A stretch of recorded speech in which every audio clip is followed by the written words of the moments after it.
Suay Nilhan Acikalin, Associate Professor of International Relations at Ankara Haci Bayram Veli University, is joining us live now from Ankara. How significant have these operations that have been taking place over the last few days been for Turkish forces? Many thanks. First of all, I would like to express my condolences to our nations. The operation that conducted by the Türkiye is very important, especially in aim of the eliminating of terrorism in the source, which is the new fighting against terrorism paradigm of the Turkish government in last 5 years, and especially in last 2 days.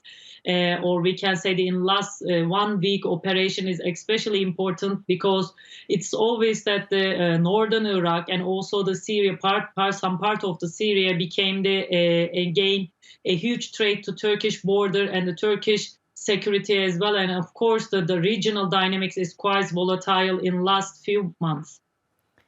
And I just wondered, for international viewers watching now who might not know so much about the PKK-YPG, I was wondering if you could give us a bit of background about this terror organization and about the threat that they pose to Turkey now and in the past.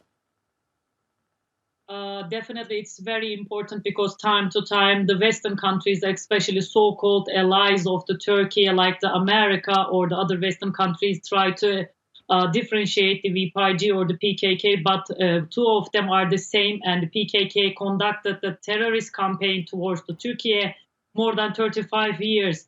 And through this, the 35 years, PKK terrorist organization directly killed thousands of the civilian and the Turkish soldiers in a different part of the Turkey, both in the eastern part and also the main metropolitans as well. And the Turkey has been conducted a huge operation both in the domestic and the cross-border in last few years, including the eliminating the terrorist organization PKK, YPG, and other branches conducted in the Syria and the northern Iraq as well.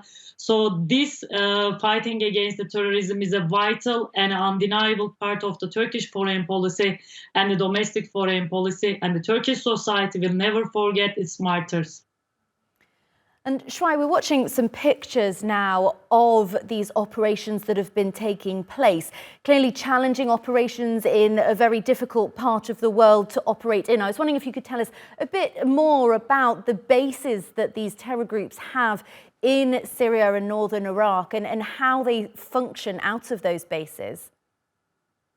If you look over the photos and the videos that comes from the operation regions, this is the geographically very hard to survive regions, and the Turkish soldiers and the Turkish army has one of the biggest army in the world that has kind of capability to conduct a very successful operations both in the air and the ground.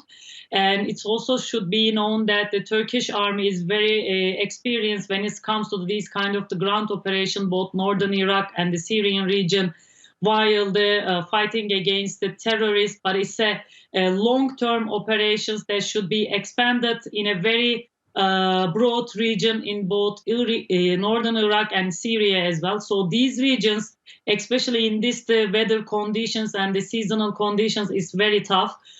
Which also included the winter storms and the geographical conditions directly affect the operation.